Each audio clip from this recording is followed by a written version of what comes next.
ప్రసిద్ధ ఆధ్యాత్మిక ప్రదేశం, మహేశ్వరుడి జ్యోతిర్లింగ ప్రతిరూపం, దేశంలోనే అత్యంత ప్రాచీన శైవ క్షేత్రం, పరమశివుడి అగ్ని స్వరూపం మన అరుణాచల పుణ్యక్షేత్రం. అరుణాచలం ఇది ఒక ఆలయం మాత్రమే కాదు, ఇది శివుడే స్వయంగా అగ్ని రూపంలో కొండగా అవతరించిన మహాశైవ క్షేత్రం. తమిళనాడు రాష్ట్రంలోని తిరువన్నామలైలో ఉన్న అరుణాచలం ఆలయం భారతదేశంలోని అత్యంత ప్రాచీనమైన, అత్యంత శక్తివంతమైన శైవ క్షేత్రాలలో ఒకటిగా పూజింపబడుతోంది. ఇక్కడ శివుడు లింగ రూపంలో మాత్రమే కాదు, మొత్తం అరుణాచల కొండ రూపంలోనే వెలసి ఉన్నాడని భక్తుల విశ్వాసం. అరుణాచలంలో అరుణ అంటే ఎర్రని, అచలం అంటే కొండ అని అర్థం. అంటే ఎర్రని కొండ అని భావం. మనం చేసిన రుణ పాపాలను తొలగించున్నది అని అర్థం అని పండితులు చెబుతారు. అదే తమిళంలో అయితే తిరువన్నామలై అంటారు. శివ భక్తులు తిరువన్నామలైని కైలాస పర్వతంగా పరిగణిస్తారు. తిరు అంటే శ్రీ, అన్నామలై అంటే పెద్ద కొండ అని అర్థం. హిందువులు విశ్వసించే పంచభూత లింగాల్లో ఒకటి అరుణాచలమని మనకు తెలుసు. వాటిలో ఒకటి శ్రీకాళహస్తి ఆంధ్రప్రదేశ్ రాష్ట్రంలో ఉండగా, మిగిలిన 4 తమిళనాడులో ఉన్నాయి. అరుణాచలం ఇది అగ్నిలింగ క్షేత్రం. ఈ కొండ శివుడి అగ్ని స్వరూపంగా భావిస్తారు. కార్తీక దీపోత్సవం, గిరి ప్రదక్షిణలకు ఇది ఎంతో ప్రసిద్ధి. 25 ఎకరాల విస్తీర్ణంలో ఉన్న ఈ ఆలయం 66 మీటర్ల ఎత్తైన రాజగోపురంతో ద్రావిడ శైలికి నిదర్శనంగా ఉంది. కృష్ణదేవరాయలు నిర్మించిన 1000 స్తంభాల మండపం ఇక్కడ ప్రత్యేక ఆకర్షణగా నిలుస్తుంది. ప్రతి పౌర్ణమికి లక్షలాది మంది భక్తులు 14 కిలోమీటర్లు కొండ చుట్టూ గిరి ప్రదక్షిణలు చేస్తారు. కార్తీక మాసంలో కొండపైన వెలిగించే కార్తీక దీపం అత్యంత ప్రసిద్ధమైంది. ఇక శైవ పురాణాలలో చెప్పిన కథనం ప్రకారం ఒకసారి బ్రహ్మకు విష్ణువుకు మధ్య ఎవరు సృష్టిలో గొప్పవారు అనే విషయం పైన తీవ్రమైన అహంకార వివాదం మొదలైంది. ఆ అహంకారాన్ని తొలగించడానికి పరమేశ్వరుడు అగ్నిస్తంభ రూపంలో ప్రత్యక్షమయ్యాడు. ఆ అగ్నిస్తంభానికి ఆది అంతం ఎవరు కనుగొంటారో వారే గొప్పవారని శివుడు సవాలు విసిరాడట. అప్పుడు విష్ణువు వరాహ రూపంలో భూమి లోతుల్లోకి వెళ్ళాడు.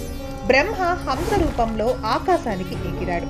కానీ ఎంత ప్రయత్నించినా ఆ అగ్ని స్తంభానికి ఆది అంతం ఇద్దరికీ దొరకలేదు.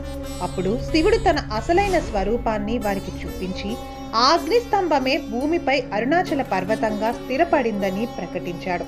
అందుకే అరుణాచలం పంచభూత క్షేత్రాలలో అగ్నితత్వానికి ప్రతీకగా పూజింపబడుతోంది.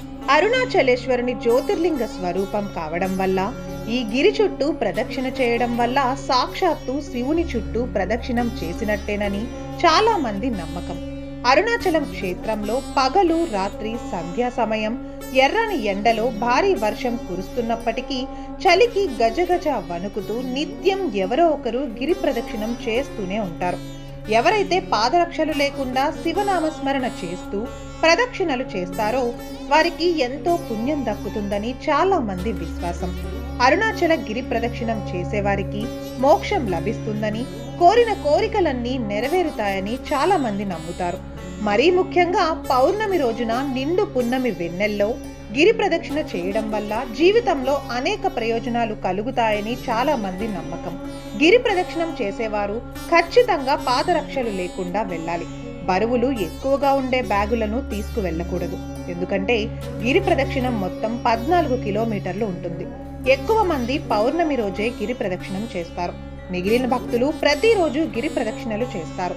చేసే గిరి ప్రదక్షిణను ఇక్కడ గిరివలం అంటారు.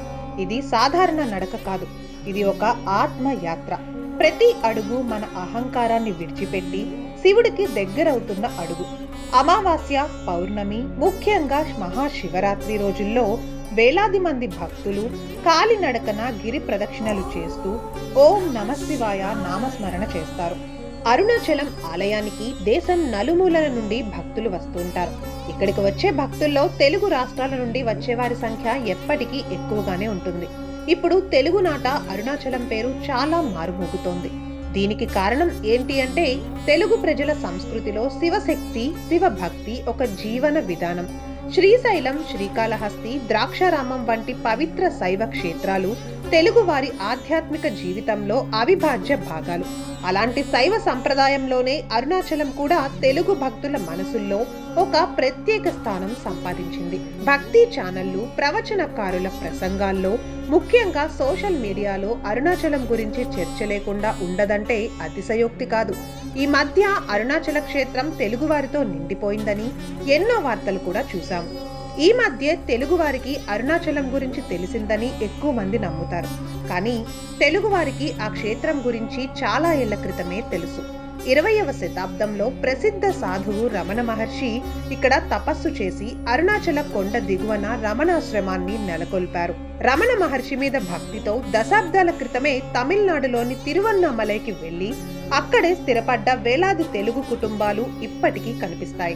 అరుణాచలం ఆలయం హైదరాబాద్ నుండి 695 కిలోమీటర్ల దూరంలో, తిరుపతి నుండి 193 కిలోమీటర్ల దూరంలో, బెంగుళూరు నుండి 202 కిలోమీటర్ల దూరంలో, ఇక చెన్నై నుండి 185 కిలోమీటర్ల దూరంలో ఉంది. ఈ పుణ్యక్షేత్రాన్ని చేరుకోవడానికి బస్సులు, రైలు సౌకర్యాలు అందుబాటులో ఉన్నాయి.